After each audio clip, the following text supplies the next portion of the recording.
Okay, I would like to introduce our speaker, but first I would also like to ask that, so there's not too much distraction on the screen, that you also turn off any video options that you have. Dani Ticktin Koplik is also one of your fellow Brown alumni. She is the founder of dtkResources, and she is certified as an executive and organizational coach for the New York University and by the International Coaching Federation. In addition to executive coaching, Dani delivers talent development programs for companies intent on maximizing their human capital. She's a speaker at the Texas Governor's Conference for Women and Women for Higher Careers Bootcamp. She also provides coaching for the Englewood Women's Center and is a regular career management columnist for the New Jersey Media Group. In addition, she is the mother of 2 grown children and resides in Englewood, New Jersey. Last January, Dani kicked off the national rollout of Bubble to Boardroom program. This was a direct outgrowth of working with graduating seniors at Brown. She saw there was a need and developed a program targeting young professionals and the companies that hire them to help prepare both parties for the demands of the newly imagined workplace. Dani, we are so pleased to have you here with us today. Well, thank you. Welcome, everybody. Just a couple of things before we start. First, a big thank you to Heather and her colleagues for putting together this really fabulous alumni career program. Back in the dark ages when I was getting out of school, there was nothing like this. So please take advantage of all the tools and resources they've put at your disposal. And second, I want to give you a snapshot of what's on today's agenda. I always like to let you know what you can expect. We are definitely living in challenging times. That is our given. And my plan is to take you through a number of different aspects, and I decided that I'm not going to discuss the resume, letter, interview stuff, which you can easily get elsewhere. And instead, I want to make you aware of some important contributing factors in the world of work today. Having this awareness actually can make the difference in your career success. So what makes this awareness so important is that it's not just our economy that's been transformed, but it's our reference points as well. I promise I won't dwell on what we can't control because it's much more productive to invest energy in what we can. The important thing to know is that there is opportunity out there, but we can only really see it if we take a look from 10,000 feet. When we do this, we're looking at the current reality, but with perspective. We have to determine our starting point, the point of entry, before we can move forward. And by the way, we ignore this at our own peril because it's the not knowing that creates feelings of anxiety and paralysis.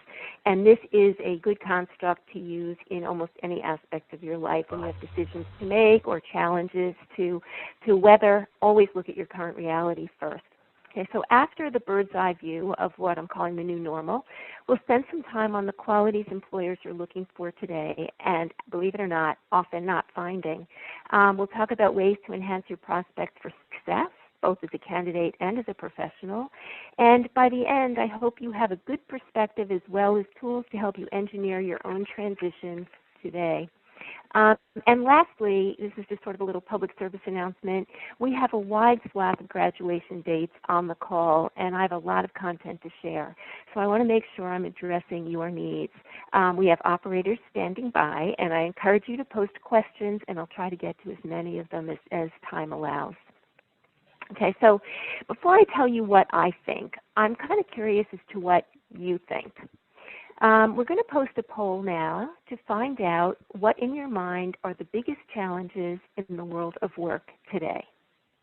So you'll see on the right the poll, what are the biggest challenges in the world of work today? And we give you options: globalization, technology, economic uncertainty, constant change, work-life balance, and finding meaningful work. And you may check off as many as you think apply.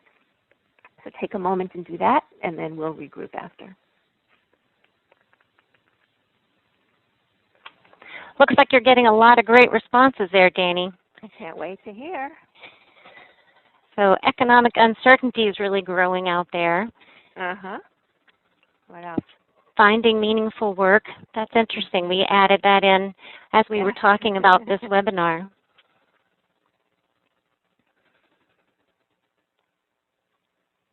We'll give you about 1 more minute.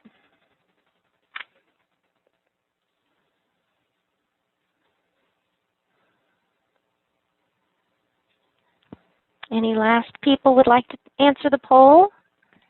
Looks like I have about 75% have answered it.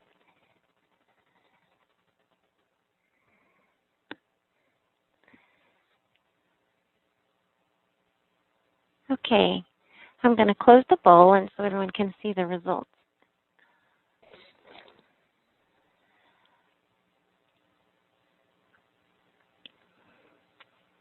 Giving me about 10 seconds just to be polite.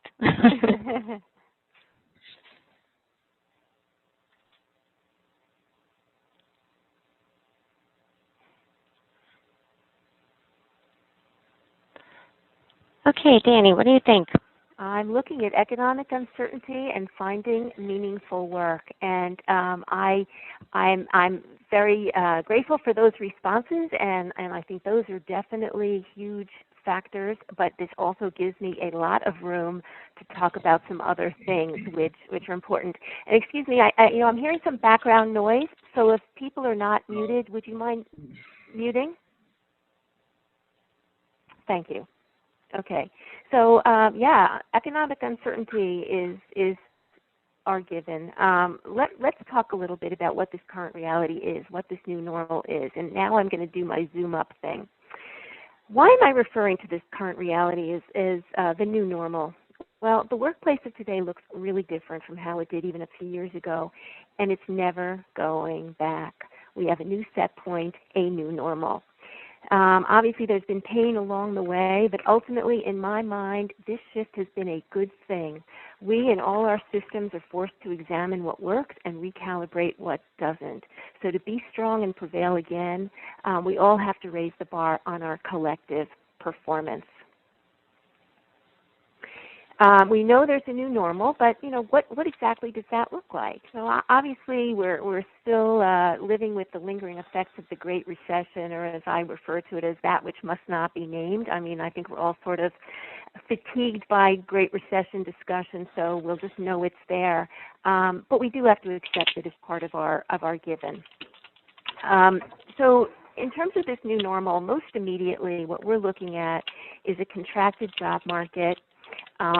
Automation of many jobs and functions, outsourcing, multiple generations in the workplace with many retiring much later, and that means, of course, fewer vacancies available in the present day. We're also looking at globalization, which brings with it cultural, social, political, and economic complexities, which typically have been dealt with reactively. We're also seeing emerging economies which bring new markets, but also new labor pools and an aggressive growth mentality with a clear sense of urgency. We've got rapidly expanding technology, and of course, the only constant now is change. But the good news is, if there's a generation best suited to take these changes in stride, it's the millennial generation. You're not only accustomed to change, but you embrace it. Being flexible and adaptable will definitely work in your favor in this newly imagined reality. As a generation, you bring some very valuable qualities to the workplace. You've grown up among increased diversity, and kudos, you are the most race and gender blind generation yet. You're comfortable around adults, around your superiors. You've always been part of the conversation. You've been weaned on technology. You've had infinite access to information. You have confidence, and you bring new energy and fresh eyes, and this is really important because obviously what worked before is not working now. So the idea is to figure out how to leverage these assets in a tight job market. The reality is that boomers will eventually retire, and they will leave huge talent gaps. But the jobs won't be replaced one for one. The jobs will not be replaced one for one. It is up to you to raise that bar and take responsibility for distinguishing yourself. Understand that you still have much to learn to be competitive, and it's not just vis-a-vis your peers, but other labor markets too. And it's very, very important to know what you don't know. You must also make use of all your resources, not just the information at hand, but the institutional wisdom of older generations. You may not be able to control the economy or the stock market or even the Middle East, but we do have ultimate control over how we manage ourselves, our transition, and our careers. And I'm going to say this slowly because it's very important. Self-management is the key, and your success depends on it. Okay, so as the world of work has changed, so have the skills needed to succeed in the current environment.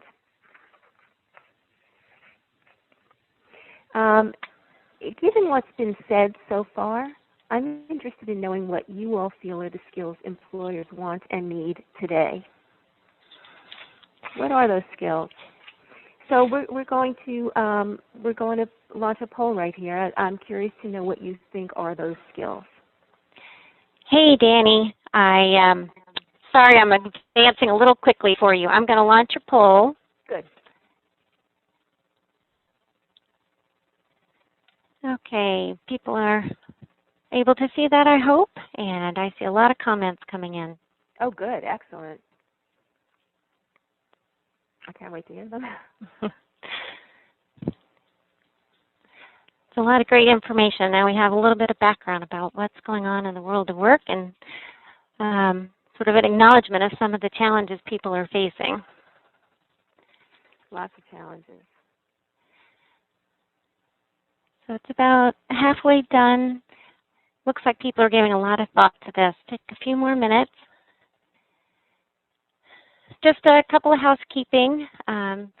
Thank you for muting yourself. Just be aware if you're new on the call, make sure that you've muted because we were getting a little bit of background noise. I've tried to mute most of you, but it looks like a few that may have called in from a cell phone or a computer. Just try and be aware to mute yourself. Thank you. How are we doing? Okay, I'm going to give it about 10 seconds. Good. WebEx is very polite. Whenever I hit close, it gives them an extra 15 just to think about it. Well, last minute, that's good. The idea is to stimulate thinking, so I'm patient.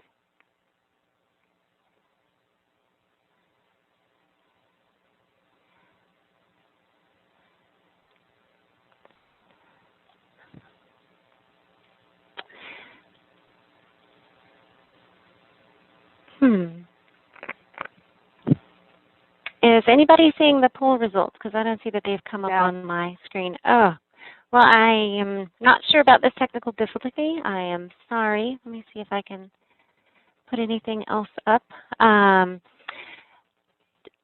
Please send me a chat with some of your answers, and I will try and see if I can make this come up. But I think Dani has a lot of good responses and from her side of the workforce. So, Dani, would you like to go on? You want me to advance the slide? Sure. Well, I would. Yeah, sure. Why not? I mean, what I really wanted to see was how the answers matched up. But I will go right ahead with my observations, and then we can go back and see if there's a point to matching them up. So very simply, very simply, employers are looking for candidates and employees who not only show up, but air quotes, please, show up, prepared to work and hit the ground running. With all of the economic, political, social, and management challenges of this new normal, employers are looking for innovative, creative employees who, and this is very important, contribute value, take responsibility, and are able to manage themselves. And we'll talk more about that in a little while. So to be specific, you must show up with, number one, a sound work ethic. You must stay till the job is done. You must honor your commitments. You must always be prepared. You must be punctual. That should go without saying. And you must hold yourself to high standards. And please remember that in essence, it's not about you. Your life until now has been about you, including your college career. Now you need to be contributing value instead of consuming resources. Your growth is not the immediate concern of your company. Your contribution is. It's about the contribution and the value that you give to your company. You also have to show up with initiative, and if you don't come with initiative, don't come at all. With the reduced workforce, employers want low-maintenance self-starters who constantly look for efficiencies and solutions. You must also bring a proactive mindset so that you can anticipate what's needed and do it before it's asked. Also, employers value the abilities to make inferences, to connect today's dots while seeing what's ahead. And inferential and associative thinking, being able to connect what hasn't previously been connected, is very, very highly valued. And you might start to see this this concept of associative thinking come up more and more. It's really about bringing everything you know to a situation and making associations that come out with innovative solutions. So speaking of solutions, you must be part of the solution. Don't complain, don't whine, don't gossip, but fix it. Keep your eye on how you can address the pain points in your organization and around you. And interestingly, it's important to be agreeable and flexible. People hire and promote those with whom they feel comfortable and those that they like, obviously among the other skills and competencies. All right, so wait a minute. Wait. What about all the knowledge you've spent your academic career accumulating? Isn't that really the main criterion for employers? Hey, Dani, I've gotten a few responses. Oh, good. Thanks, Okay. everyone, for being flexible. I sent you a few notes, but people were right there with you. Quickness, value in employees, efficiency, Good. Identifying key problems, creating resolution. So they're ready for you to get some of these responses.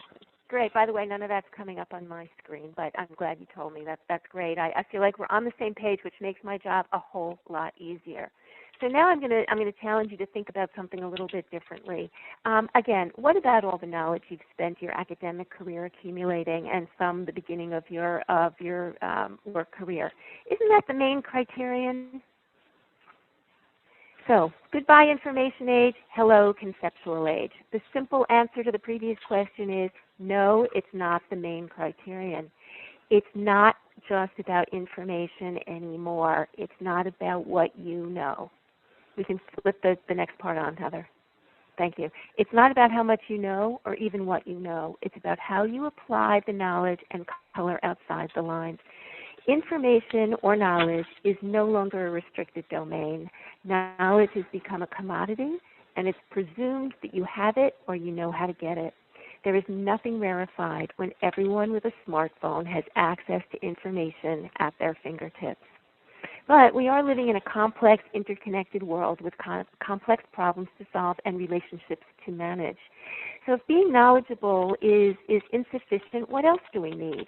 The answer, and this goes along with the associative thinking, is what we're calling critical thinking or higher order reasoning. And just to reiterate, employers most value employees who make sense of factors and forces, anticipate what's coming next, take initiative, extrapolate, conceptualize and contextualize, interpret and infer, and innovate. So my question is, who better qualified than you or us, given our world-class education and access to great minds, to unleash our thinking and leverage our knowledge for creative solutions to problems of today with critical insights into the world of tomorrow?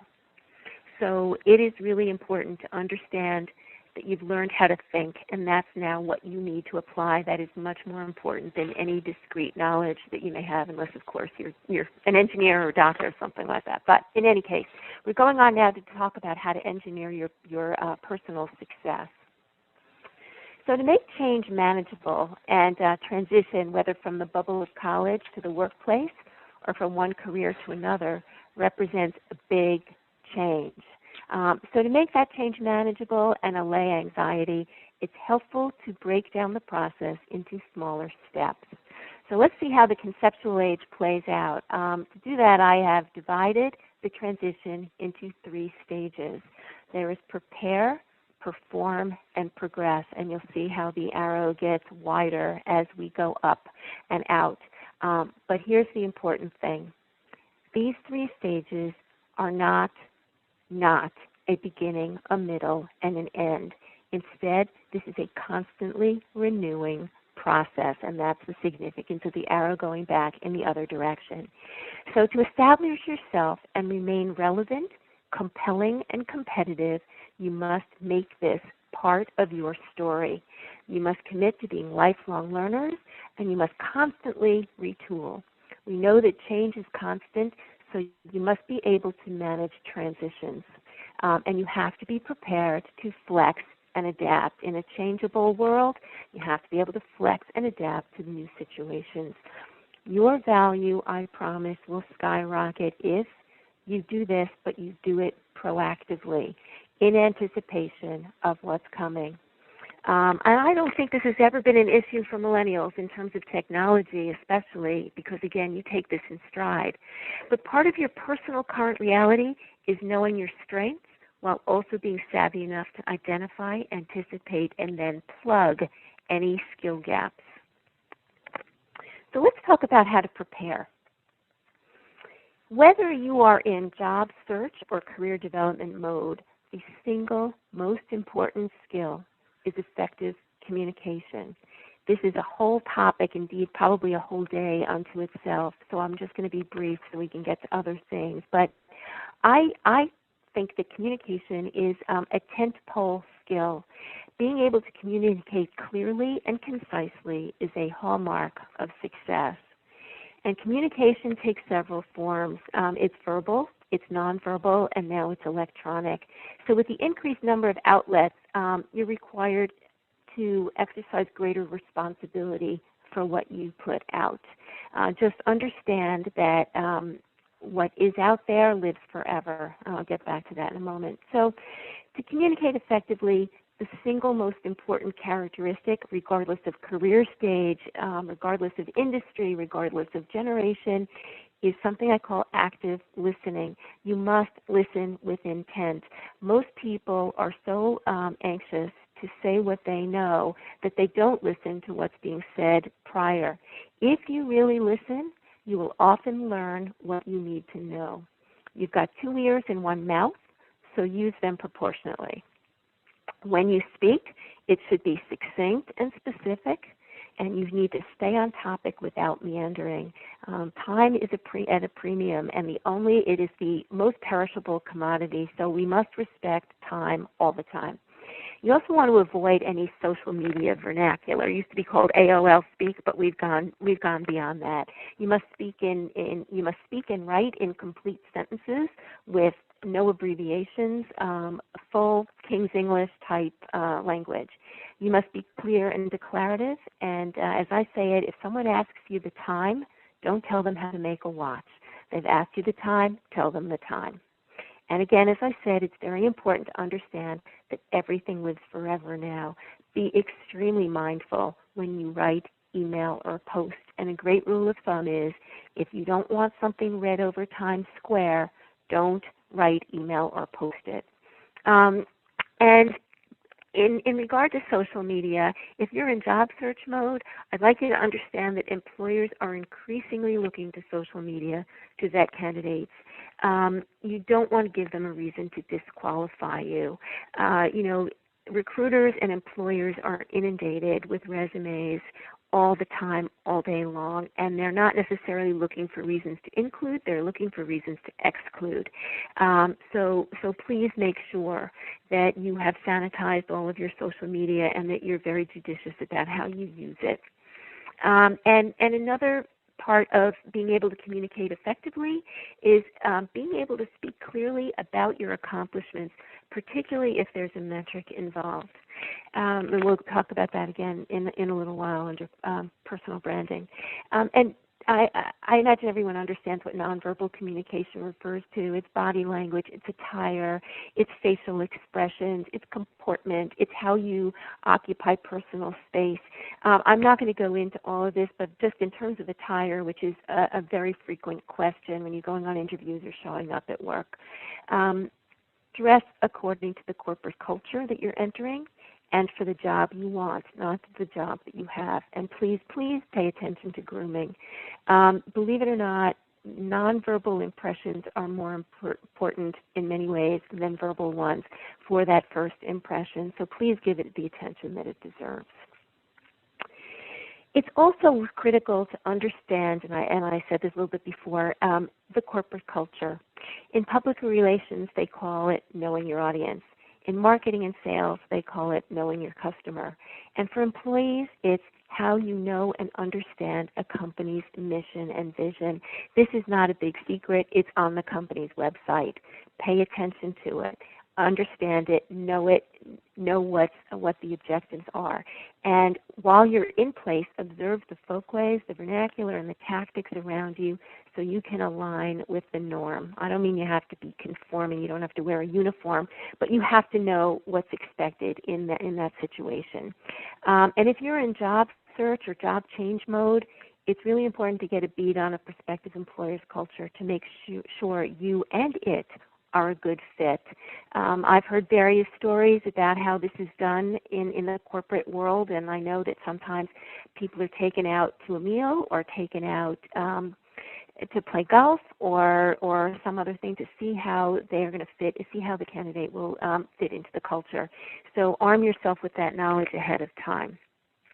All right, let's move on to self-management. And as I said before, this is a key to your success, and let me tell you why. Before the world changed, the shape of companies was already changing. And because of automation, outsourcing, etc., employers had to make do with less. And as I said, we're not going back. The result is that there are fewer layers of management, and the model has shifted from what used to be called hierarchical or command and control to a more latticed or matrix layout. And so when you think about a matrix, think about a net, like a horizontal net. You have interconnecting diagonal lines. This should be great and familiar development, actually, for millennials, because a highly functional matrix is predicated on collaborative teams forming and disbanding around projects, and that's much like it is in school, where you have to form teams and solve problems together or work collaboratively. Often another result of this is that these teams function often without leaders. So while organizations still have leaders, their role has really changed from being a hands-on manager to being a strategist and a communicator of the corporate mission. So without direct managers, it's incumbent on the workers of today to manage and lead themselves. And it becomes a matter of assuming individual responsibility. And it's interesting, it's individual responsibility, but it's also commitment to a team. So we ask you to hold those two things in your mind at the same time. But this is actually a tremendous opportunity for enlightened employees who can then benefit from the exposure to more pockets of influence. Just one caveat about this. A matrix format means that your progress won't be conventionally vertical. It's more likely to be lateral. So you may not get title, you may not get corner office. You will progress and succeed, though, and this is actually good. So just to give you an example, there are lots of companies now, companies like Bloomberg, who have eliminated titles and actually are functioning in open office spaces without designated offices. So it's still changing.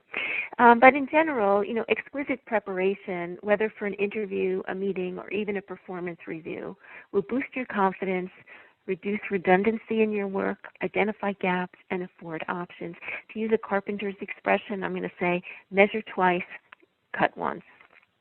Right, so we've been through a lot of stuff so far, and I'd like to take a moment for everyone to process your thoughts.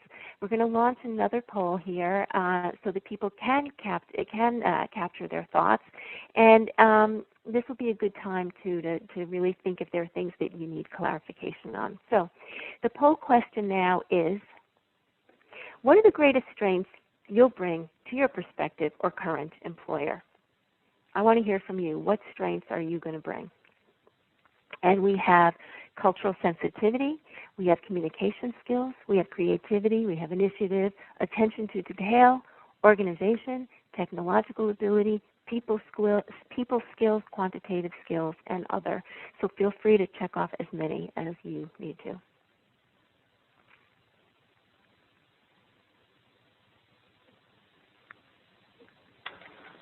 I wanted to add, Dani, that of course there are many other skills, but we sort of wanted to bring up some of the skills that we were seeing today, that you were talking about today, and at least give people a good starting point. Good. Right.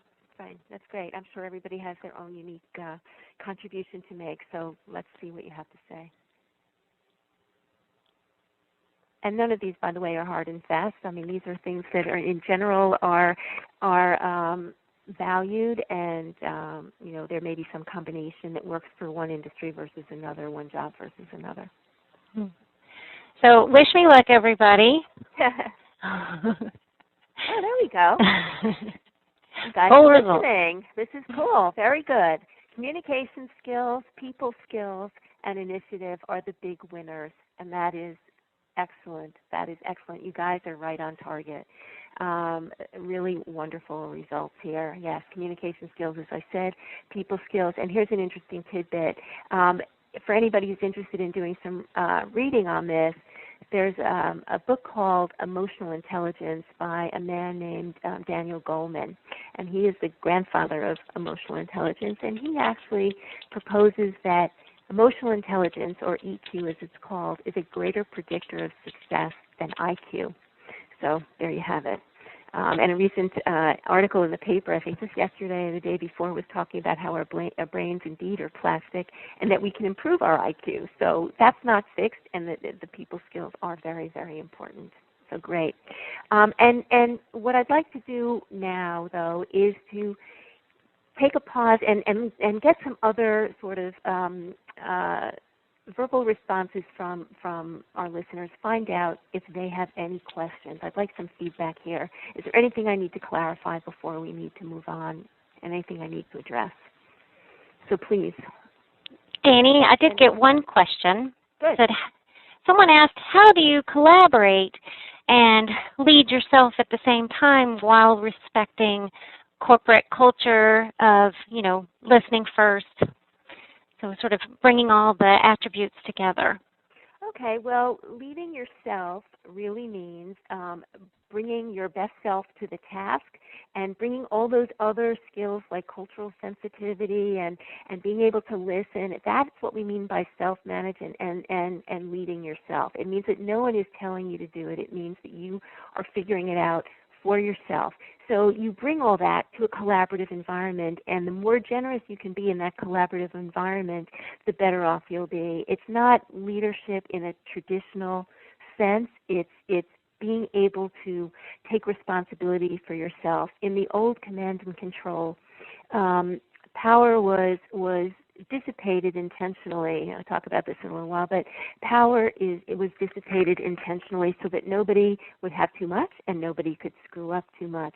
Now that we don't have that hierarchical arrangement anymore, people have to take responsibility for themselves and take the initiative to find things out for themselves, not waiting for stuff to trickle down. So that's really what I mean by leading oneself, and that actually fits perfectly into a collaborative environment. It gives you a little more leeway. It allows you to it allows more freedom in the collaborative process. Okay, I have one more question. What do you mean measure twice, cut once? Prepare, prepare, prepare, and then act. The more preparation that goes into a decision, that goes into any kind of action, the more preparation, the more precise, the more accurate the cut, the action. So it's just a metaphor really for please prepare as much as you can, and then you will make fewer mistakes. I hope that explains it. That was great. I think you gave yourself a great lead-in to your next slide. Exactly. Okay, so now we're going to talk about how to perform. So take everything else, put it at the top of this slide, and now we're going to say, let's pretend you've got the job. But you know what? That is not the end. It is just the beginning. Now you have to perform, and you have to perform quickly. Things move and shake so fast in the new normal that learning curves are a luxury. This is part of the self-management and the leading in place. You have to show up ready to dig in, contribute value immediately, and educate yourself if necessary. And this is a critical piece. The name of the game is what you must have as your personal mantra. You must routinely go beyond what's expected. Routinely go beyond what's expected. I did promise not to dwell on that which will not be named, but it is always in the background, so let me just say that the truth here is threefold. One, there are many fewer jobs than there are qualified candidates. Two, doing C work while passing an average is simply not enough. Business today is about return on investment, or ROI, quarter to quarter, so companies are very quick to cut their losses. And three, the tempo and challenges of the current reality suggest that success is more apt to come to those who bring their A, maybe even their A+, allowing for great inflation, their A+ game, no more social promotions. And let's be clear, this A+ game is the new normal. But if everyone brings their A+ game, assuming everybody understands this, what else can you do? Well, you can network. At different stages in your career, this will involve different things, but basically it boils down to this. It needs to be about connecting, not collecting. So what do I mean by this? Well, most people associate networking with the sort of shameless selling of self, of glad handing, of collecting reams of business cards. And consequently, most people look at networking as a pretty miserable affair. So instead, I offer a different perspective. Let's focus on connecting others for their mutual benefit. Giving this generously will undoubtedly come back to you. And it's actually a much more pleasurable experience. When you go into a networking circumstance, thinking of how you can connect other people, first of all, it involves your most active listening, and second, it is amazingly rewarding. It takes the onus off you for trying to sell yourself, and in the end, it will gain you more respect. So this is true. The same applies if you're networking to find a job, and you can't fake it. You know, people spot imposters a mile away. But there's also, this is external networking, but there's also networking within an organization. And as I said to my daughter several years ago, when she was getting into her internship at 6 in the morning and leaving at 9 at night, I said to her, you know what, this is admirable. You're doing really hard work. But if all you do is work, the only thing you're going to get is more work.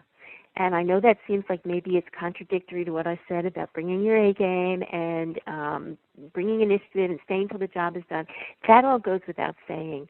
But what I'm saying here is that you must have your antennae up at all times. You don't want to have your head down only grinding away. You will never be perceived as anything other than that function. So it's very important. And you guys said before, people skills. It is important to network up, down, and laterally within an organization.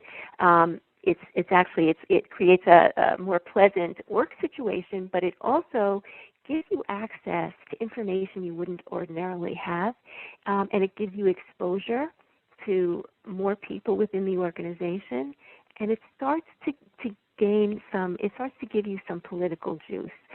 As you network, you develop more connections, you have more information, all of that amounts to some real influence starting to build. So as you build your network, it takes intention, commitment, and certainly time. But in the end, you'll create interwoven connections with you at the center. Being known as a genuine master networker will not only be part of your reputation, but it will contribute mightily to your value. You'll be the hub of information, and that's very powerful. And then ultimately, that will contribute to your success. And if usually someone says in any gathering I've spoken to, when's the best time to network? The answer, always. Always. All right? You should always have those antennae up, okay? So let's move on to developing a personal brand. There is an upcoming webinar devoted just to this, so I will be brief, but I want you to know it's one of the tools in your toolbox. It is a term that emerges directly from this consumer packaged goods industry. We create a brand to function as a shorthand for a promise of consistent value.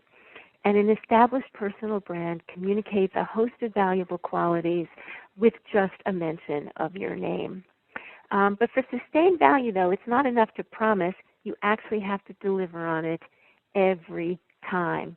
And not only that, but you do have to, this is again a communication skill, you have to be clear about who you are, what you have to and what you have to offer. You have to have a results focus, and you have to be consistent across all media, and that means your resume, your social media profiles, whatever other platforms you exist on. You've got to have that message be consistent across all of them. But let's say that everybody else has gotten that memo too. All right, everybody knows about personal branding. Everybody else knows about networking. What else is there? What additional thumbs can you put on that scale? Well, the answer that I'm going to give is professional etiquette, business etiquette. And before you snicker, this is profoundly important. Having good etiquette may or not get you in, but a breach of etiquette, you better believe, can count against you, can be a huge black mark.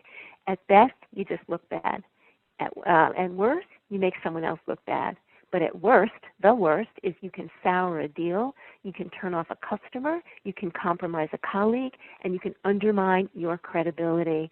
So it's such an important tool that I actually call it the quiet edge to getting ahead. Understand, though, I'm not talking teacups and doilies. I'm talking about how you put others at ease, how you conduct yourself in challenging situations, how you accommodate cultural differences. Etiquette is truly a social lubricant that can smooth the way, it can unruffle feathers, it can allay anxiety, and it can promote cooperation. The rules aren't arcane, but they can be specific. So I suggest that you all invest in a good book on etiquette. There are plenty of revised versions of the classics that have been updated to address contemporary situations and issues. So there's Amy Vanderbilt, Emily Post, there's even an Etiquette for Dummies. Just have it on hand. I promise you there will be a point when you need to consult it. And, again, use your listening skills and your skills of observation. You'll learn a lot by doing that, and you'll learn the proper code of behavior in certain situations. All right, so you've got all this going on now. You're exceptional. You're networking. You're polite. You're behaving properly. What's next? We need to switch slides. We need to progress. Everything is in place. So how are you going to progress? First, you are going to continue to prepare and perform relentlessly. As we said before, that is a cycle, a constantly renewing cycle. But if the tree falls in the forest and no one's there, does it make a sound? Doing the job and exceeding expectations is the price of admission in the new normal. What else can you do? What else can you do? Well, you can and should create a sphere of influence. It's not only what you know, but who you know. And this is certainly a cousin of networking, but it's in fact the point of an intersection between or among your personal brand, networking, and even etiquette. Your consistent performing and connecting will net you fans both inside and outside the organization. This is the time to really cultivate your sphere of influence, which refers to a set of relationships across functions, across disciplines, across companies, and even across industries.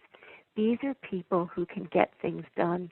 And as you gain credibility, your value goes up both to them and your organization. And as your value goes up, so does your ability to influence.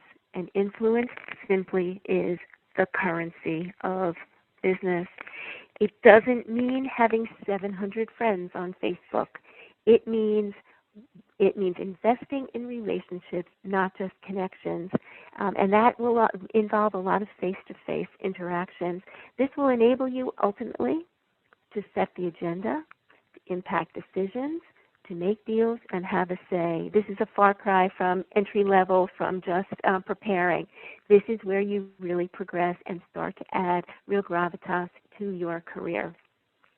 You also can and should showcase your accomplishments, but understand that we're not talking about grandstanding. We're talking about showcasing. Showcasing your value, though, is a really delicate proposition, and you have to handle it with some finesse. Externally, it's something you shouldn't ever do yourself. How do you respond when someone tells you how great they are? Instead, you want to get someone else to do your showcasing for you. It's what we call the carom shot, the sort of triangulation. If someone else can sing your praises, it's much more compelling and much more credible. Internally, though, we're talking about stuff like performance reviews and promotion. It's very important to showcase your skills here, too. Volunteer for projects, especially ones where you can learn more skills or be exposed to different people of influence. You want to be perceived as someone who goes above and beyond, and that's what volunteering can do, and that visibility is extremely important.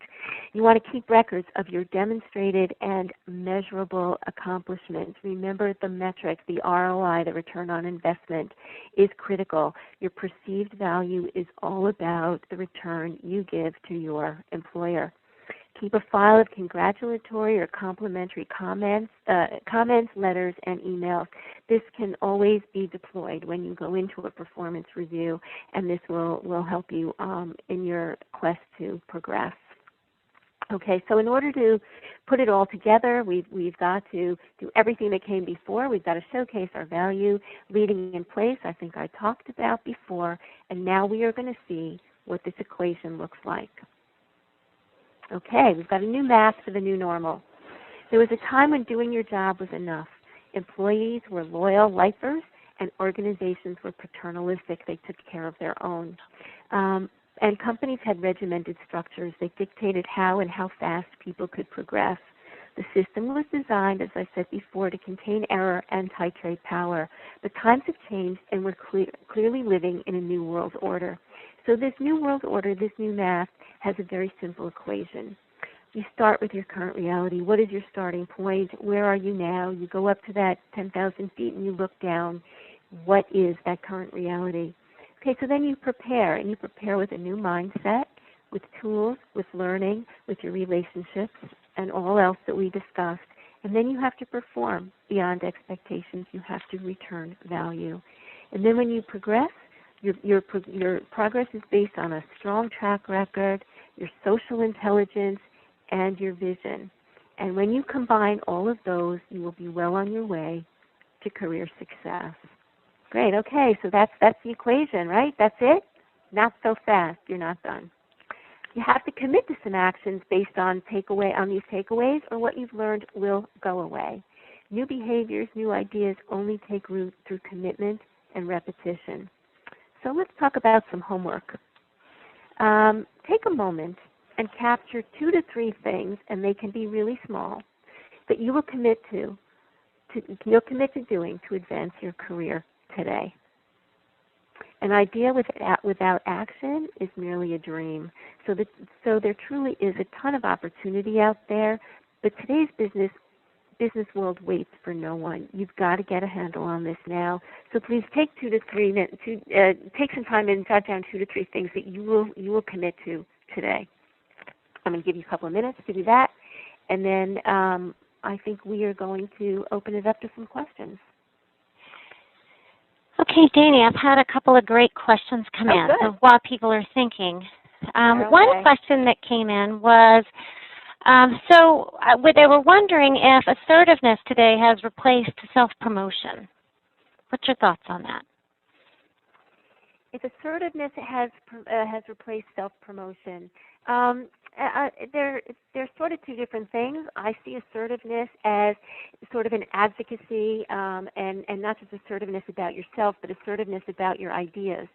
That's really what's important, and that's going to be the promotion. You know, the assertiveness has to be about what you're contributing, not about who you are. You have to wear your brand. You have to walk the talk. And self-promotion, I don't think, is ever particularly becoming. I don't know that it was ever becoming even in the old order. You want to be humble about it. You want to let your actions speak for themselves. And, and you have to do it through your networking, as I said, the carom shot of the third-party compliment or commemoration. So I'm never a fan of self-promotion.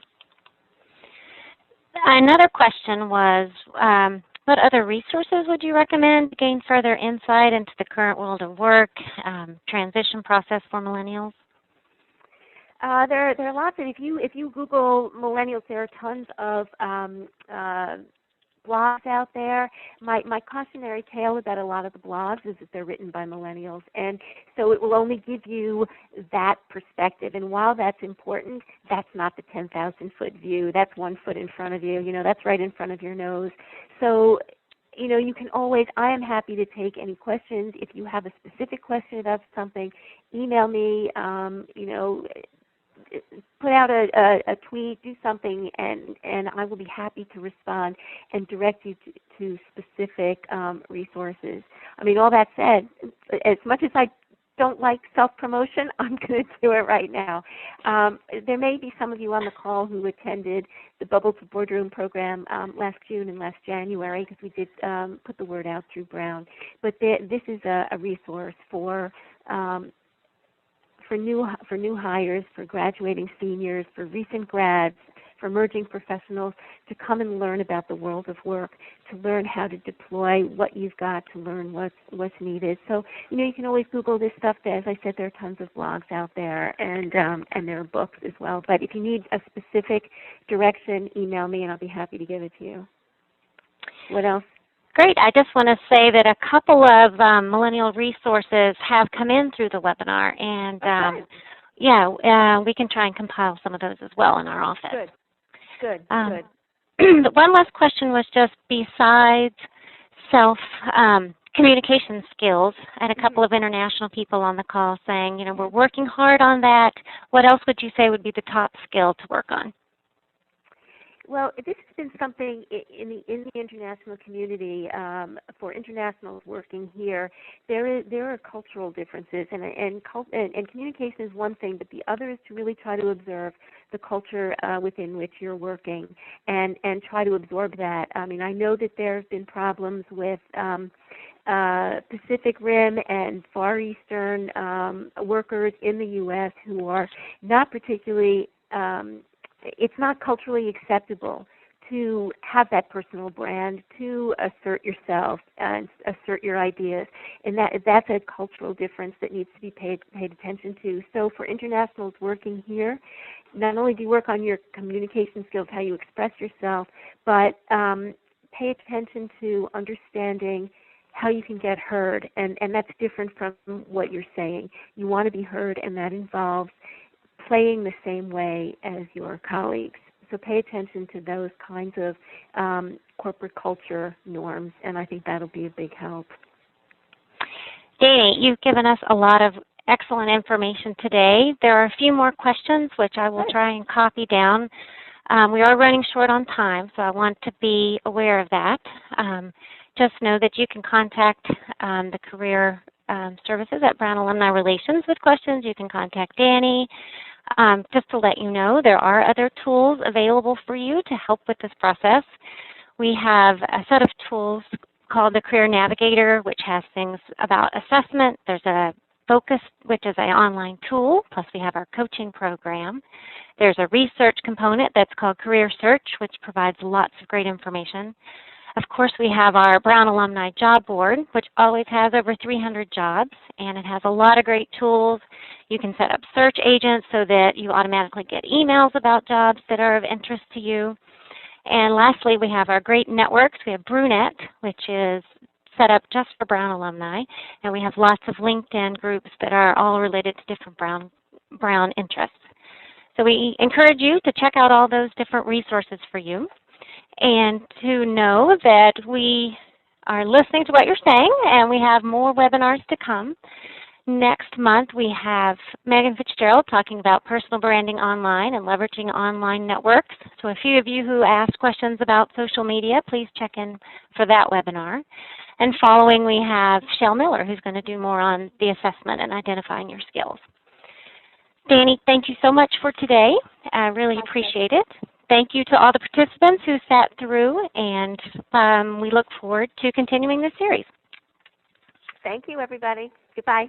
Goodbye.